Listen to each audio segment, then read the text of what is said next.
In this video, I'll go ahead and demonstrate how to replace the second BTR for the Xerox C60 and the PrimeLinks 9065s and 70s.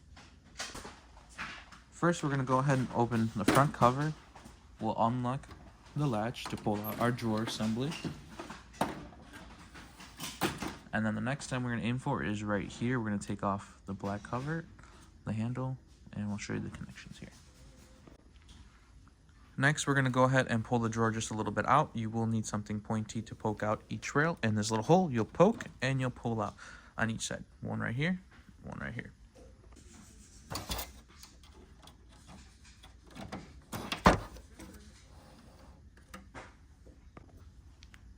Now we'll remove 1, 2, 3, 4, 5 screws. Then this all will come right off. So 2 screws right here, 1, 2, 3.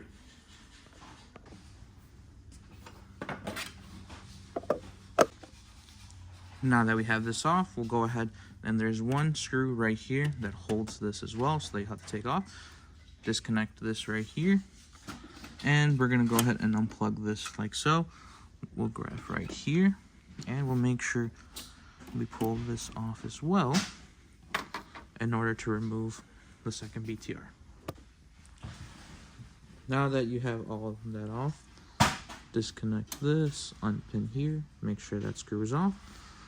Little pinwheel is off as well. Then we're able to remove this like so.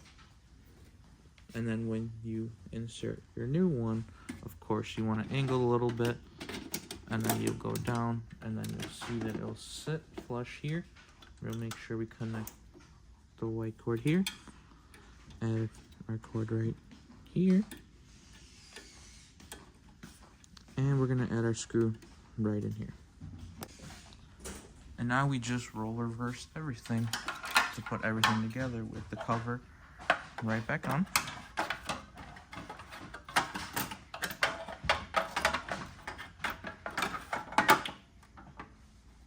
And then add our green tab here. Then we'll add our screws, close the drawer right up.